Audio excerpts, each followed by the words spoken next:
हमारे यहाँ जागरण हो रहा था, 11 तारीख की बात है, ज्यादा पुरानी नहीं। 11 तारीख को जागरण हो रहा था और जागरण करने वाले भक्त बड़ी अच्छी भेंट गा रहे थे, देवी आजा आजा आजा एक बार आजा आजा आजा। मैंने तू देवी बुला रहा हो कि और काहुआ बुला रहा हो भैया? तू भेंट गा रहा है कि तो गाते रहते, बिना गाए काम नहीं चलता है। और भगवान के लिए भी हम लोग ऐसा ऐसा गा देते जो अच्छा नहीं लगता है। अच्छी वर्डिंग हो तो गाओ, और वो भी किसी भगवान को वो उपमा दो जो किसी और के लिए न दी गई हो। भगवान को सुंदर उपमा से संबोधित करना चाहिए। जो उपमा एक संसारिक प्राणी को दी जा चुकी है, उस उपमा को तुम भगवान के लिए लागू कभी नहीं कर सकते, या भगवान को वो उपमा कभी नहीं दे सकते। सोचना चाहिए, समझना चाहिए। खैर, तो मैं बता देता हूं अपरस किसको कहते हैं। सुबह उठें, सबसे पहले स्नान करें। स्नान करने के बाद रसोई में जावें। रसोई में जाके गंगा जल, पहले तो गाय के गोबर से चौका लगाया करें। हमारे ब्रज में तो अब गाय को गोबर अगर लगा दिए चौका गाय के गोबर से, तो मार्बल को कहा हाल होगा। अब तो सबकी किचन में वो मार्बल बिछ रही है, नहीं तो गोबर से तो चौका लगेगा नहीं। फिर बोले चौका न लगा पावे तो गंगा जल से रसोई में छिड़काव करें, और गंगा जल से छिड़काव करके तब भोजन बनावे। और भोजन बनाते समय ख्याल रखें कि जब तक भोजन बनावे तब तक कुछ बोले नहीं, शांत होकर भोजन बनावे। कि बोले क्यों नहीं? बोले जब हम बोलते हैं तो हमारे मुंह से कुछ कण गिरते हैं, और कण गिरते हैं तो भोजन झूठा हो जाता है। क्या हम अपने ठाकुर को अपना झूठा भोजन कराएंगे? बोले कराएंगे?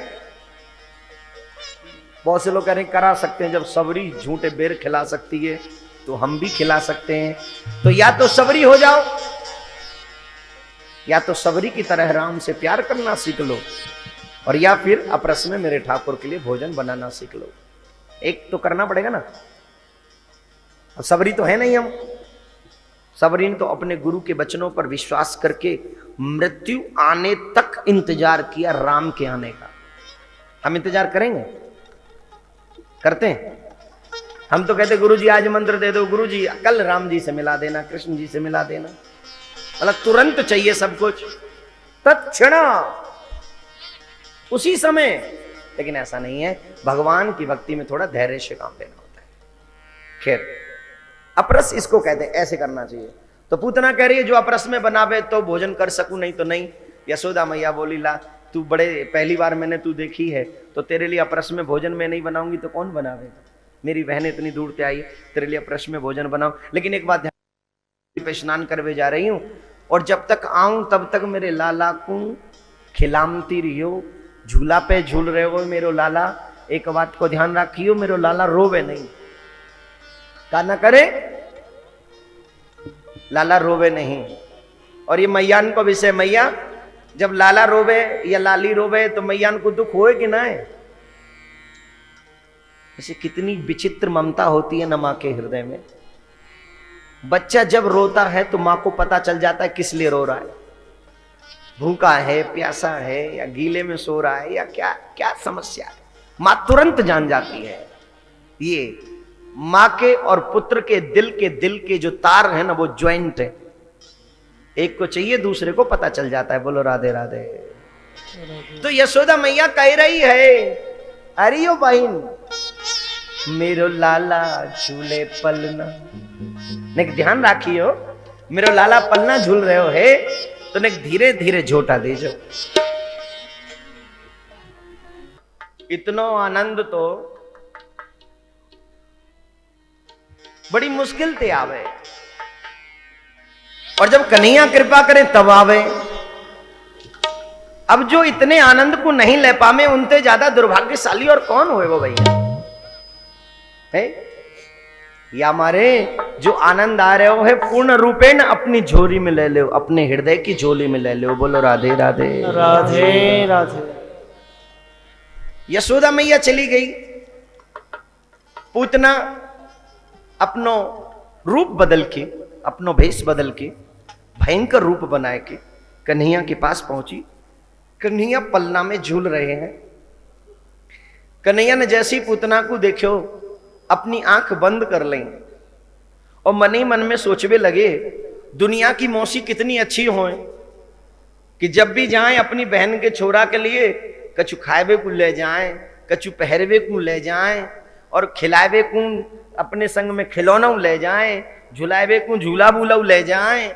और ये तो देखो ये मेरी मौसी कैसी आई है, न खवावे को लाई है, न खिलावे को लाई है, पिवावे को लाई है, वो भी जहर लाई है। कैसी मौसी है।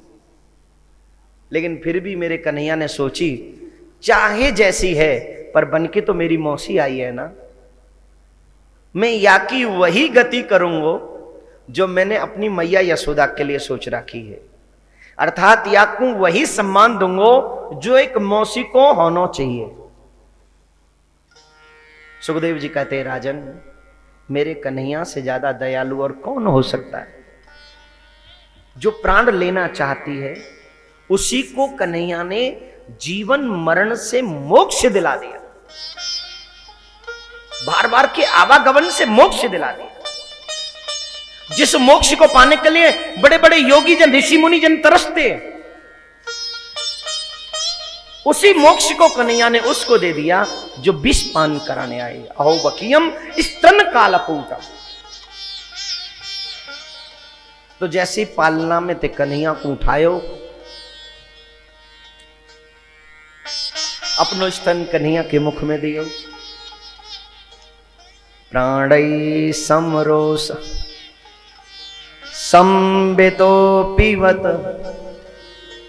कन्हैया स्तन के साथ साथ उसके प्राणों का भी पान करने लगे।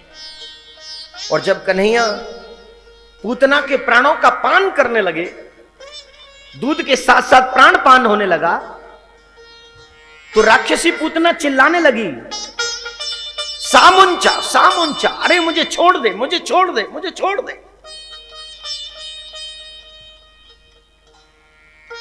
लेकिन कन्हैया की एक रीति है, जाए कन्हैया एक बार पकड़ लें वाय कबू छोड़े ना है, और जाए कन्हैया छोड़ दें वाय कबू पकड़े ना है। अब आप बताओ, उनसे छूटना चाहते हो या उनको अपना हाथ पकड़ाना चाहते हो? जवाब देना पड़ेगा।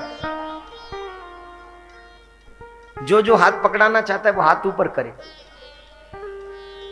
और जोर से बांके बिहारी कीजिए। आप बोलेंगे अपने आप,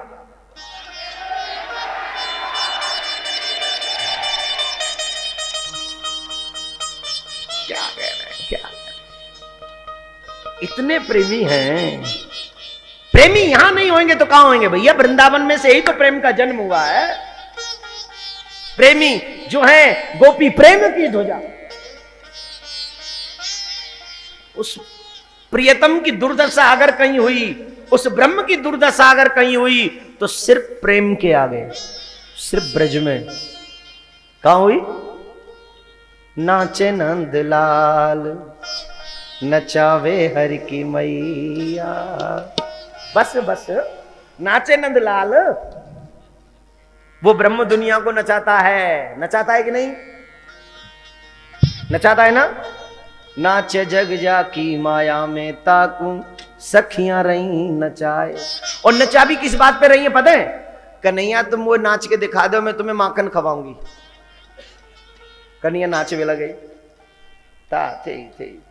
नाचवे लग गए। एक सखी कह रही तुम वो बंसी बजा के दिखा, सुना दो, मैं तुम्हें माखन दूंगी। अब कन्हैया बंसी बजा रहे हैं। क्या बजा रहे हैं कन्हैया? अब कन्हैया बंसी बजा रहे हैं। गजब की बांसुरी।